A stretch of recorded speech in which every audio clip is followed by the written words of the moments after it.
in the third lecture of solution.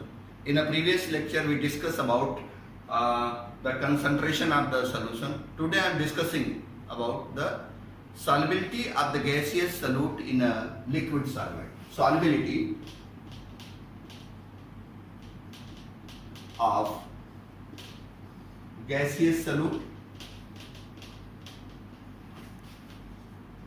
in liquid solvent.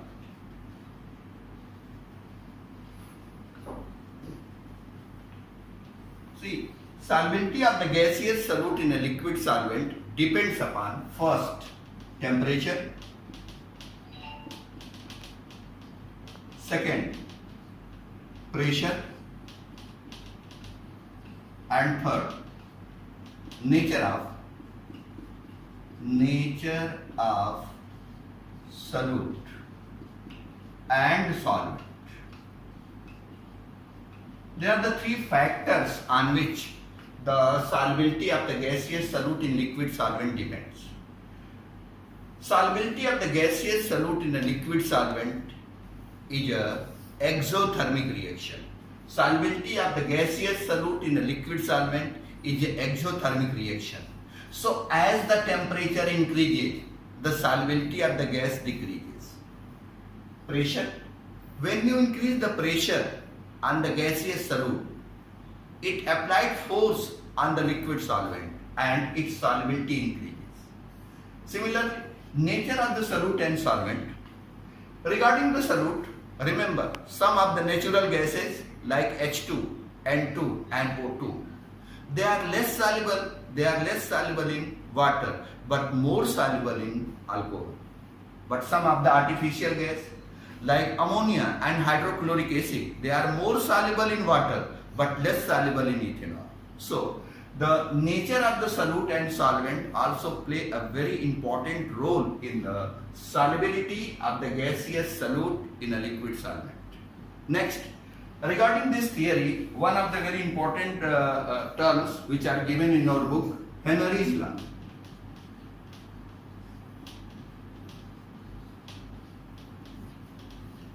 According to this scientist, solubility of the gaseous solute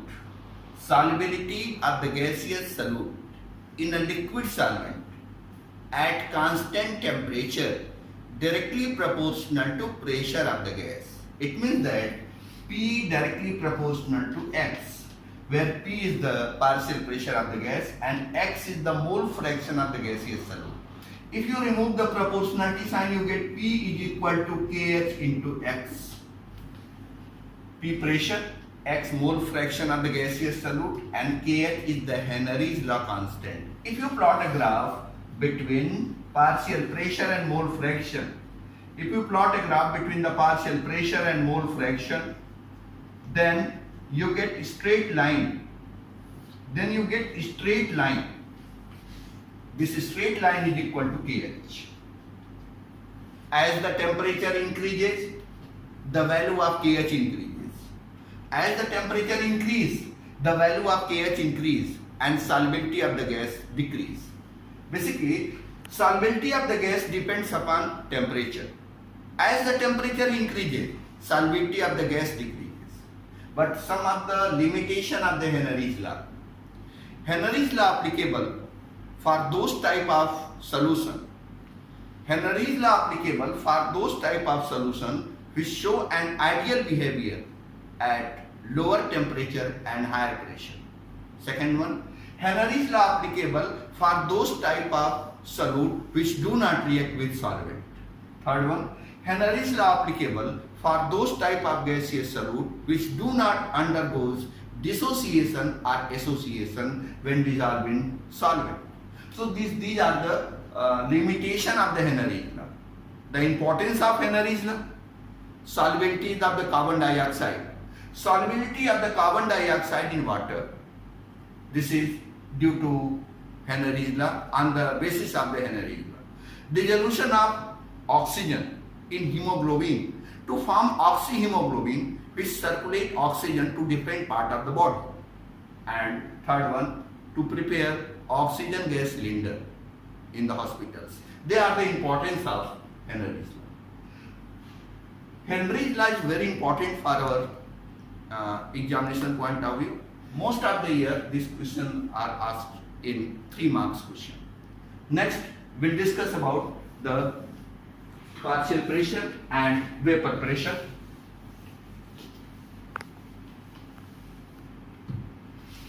Vapor pressure.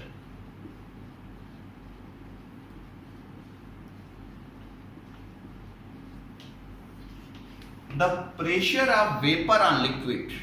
The pressure of vapor on liquid at constant temperature called vapor pressure of gas on liquid. Basically, the vapor pressure of the solution always less. The vapor pressure of the solution is always less as compared to pure solvent. Suppose vapor pressure of the solvent. Suppose vapor pressure of the solvent is P01 and vapor pressure of the solution is P1.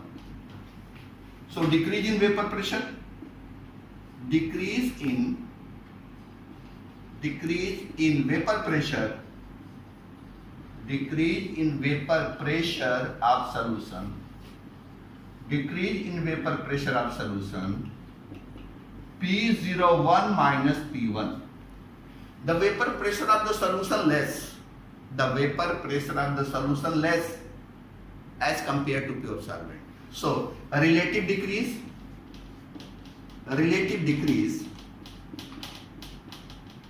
in vapor pressure,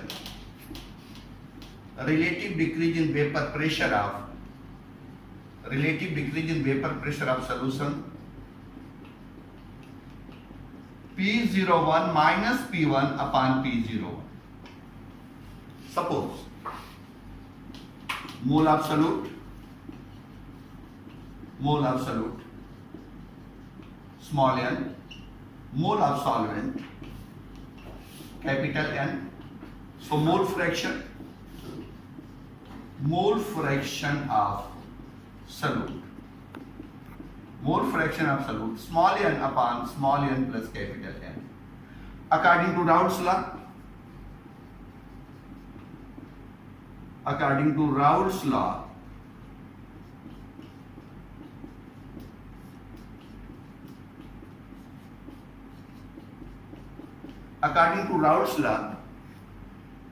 the relative decrease in vapor pressure of solution.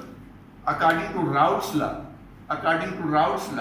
the relative decrease in vapor pressure of the solution directly proportional to mole fraction of the solute dissolved. So Raoult's law is very important for our examination, and then we'll discuss about the Raoult's law for volatile solute and volatile solvent. Raoult's law for volatile solute and volatile solvent.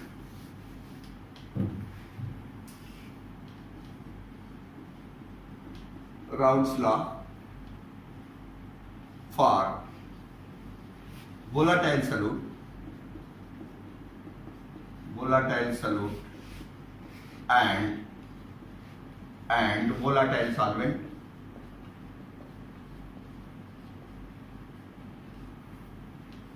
If solute and solvent both are volatile, then vapor pressure of the solution. If solute and solvent both are volatile, then vapor pressure of the solution due to solute and solvent both, because both are volatile. Suppose the vapor pressure of the solute is Pa and vapor pressure of the solvent is Pb. Vapor pressure of the solute is Pa and vapor pressure of the solvent is Pb. Mole fraction of the solute is Xa and mole fraction of the solvent is Xb. So according to Raoult's law, Pa directly proportional to Xa and Pb directly proportional to Xb. So Pa is equal to P0A into Xa and Pb is equal to P0B into Xb. Remember once again, if solute and solvent both are volatile,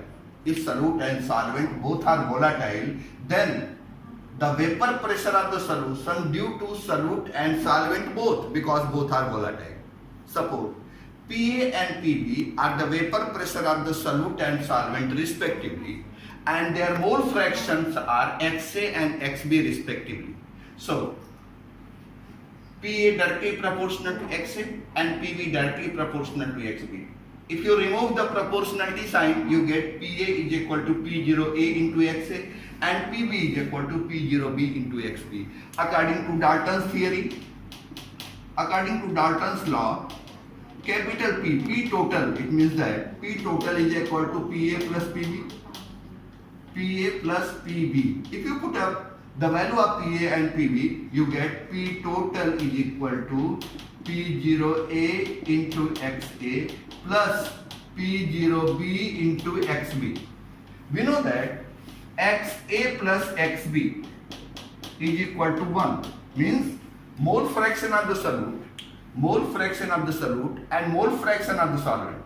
Mole fraction of the solute and mole fraction of the solvent is equal to 1. So you can write XA is equal to 1 minus XB. If you put up the value of XA here, you get P total is equal to P0A into 1 minus XB plus P0B into XB. So here P total is equal to P0A minus P0A XB plus P0B XB. What happens? You have to be right here P0A minus P0A XB and P0B XB. Rearrange the equation. P total is equal to P0A plus P0B XB minus P0A XB. XB is common here, so you have to be right. P total is equal to P0A plus P0B minus P0A XB. This is a very important equation to calculate the total pressure of the solution. This is an important theory for 3 marks. Raoult's law for volatile solute and volatile solvent. Then we'll discuss about the Raoult's law for gaseous solute and liquid solvent. Raoult's law for gaseous solute and liquid solvent.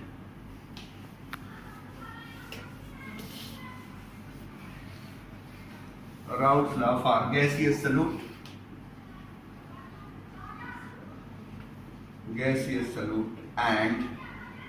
and liquid solvent. Raoult's law for gaseous solute and liquid solvent. When gaseous solute dissolve in a liquid solvent,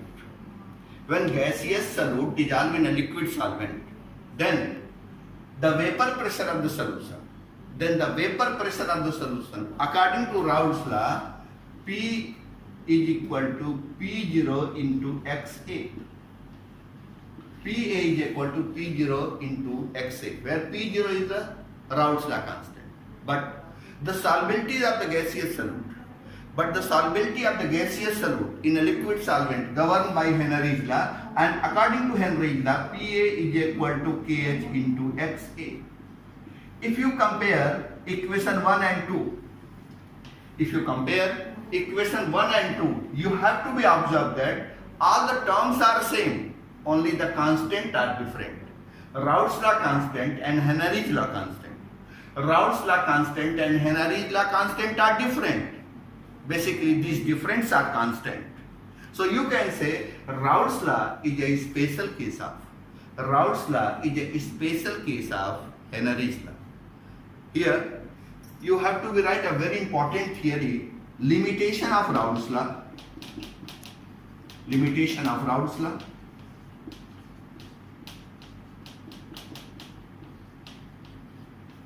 Raoult's law applicable for dilute solution. Raoult's law applicable for dilute solution. Raoult's law applicable for dilute solution. Raoult's law applicable for ideal solution. Raoult's law applicable for dilute solution. Raoult's law applicable for ideal solution. Raoult's law applicable for non-volatile solute. Raoult's law applicable for non-volatile solute. And Raoult's law applicable for those type of solutions where delta H and delta V both are 0. So these are the certain limitation of the Raoult's law. Raoult's law applicable for ideal solution. Raoult's law applicable for dilute solution. Raoult's law applicable for non-volatile solute. Raoult's law applicable for those type of solution where delta H and delta V both are 0. It means that you can say Raoult's law applicable for ideal solution, because for ideal solution delta H and delta V both are 0. Here one word comes ideal solution. So we'll discuss about which one is the ideal solution and which one is the non-ideal solution. Ideal solution and non-ideal solution. Ideal solution, ideal and non-ideal solution. Ideal solution and non-ideal solution. Ideal solution, those solutions which obeys Raoult's law at entire range of the concentration of solution. Those solutions which obeys Raoult's law, those solutions which obeys Raoult's law at entire range of the concentration of solution, called ideal solution. For example, chlorobenzene into bromobenzene, benzene into toluene. They are the example of ideal solution. Non-ideal solution, those solutions which do not obey Raoult's law. Those solutions which do not obey Raoult's law at entire range of the concentration of solution. Those solutions which do not obey Raoult's law at entire range of the concentration of solution is called as non-ideal solution. Examples of non-ideal solution: aniline, phenol into aniline, hydrochloric acid in water, nitric acid in water, sulfuric acid in water. So this is about the ideal and non-ideal solution. In multiples question, the examiner can be asked 4 multiples and the question may be which select ideal solution or select non-ideal solution. This type of question can be asked from this topic, ideal and non-ideal solution. Then we'll discuss about the elevation in boiling point. Elevation in boiling point.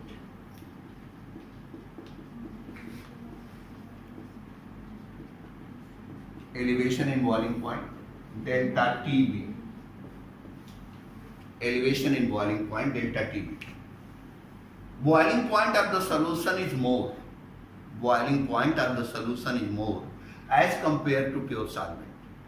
This increase in boiling point of the solution, this increase in boiling point of the solution is called elevation in boiling point. Suppose boiling point of the solution is TB and boiling point of the pure solvent is T0B. So TB minus T0B is equal to delta TB. So delta TB is the subtractive product of the boiling point of the solution as well as solvent. Always the boiling point of the solution is more. Always the boiling point of the solution is more as compared to pure solvent. This increase in boiling point of the solution, this increase in boiling point of the solution called elevation in boiling point, delta TB is equal to TB minus T0. Here one of the terms very important, molar elevation constant. Molar elevation constant. If gram molecular weight of solute,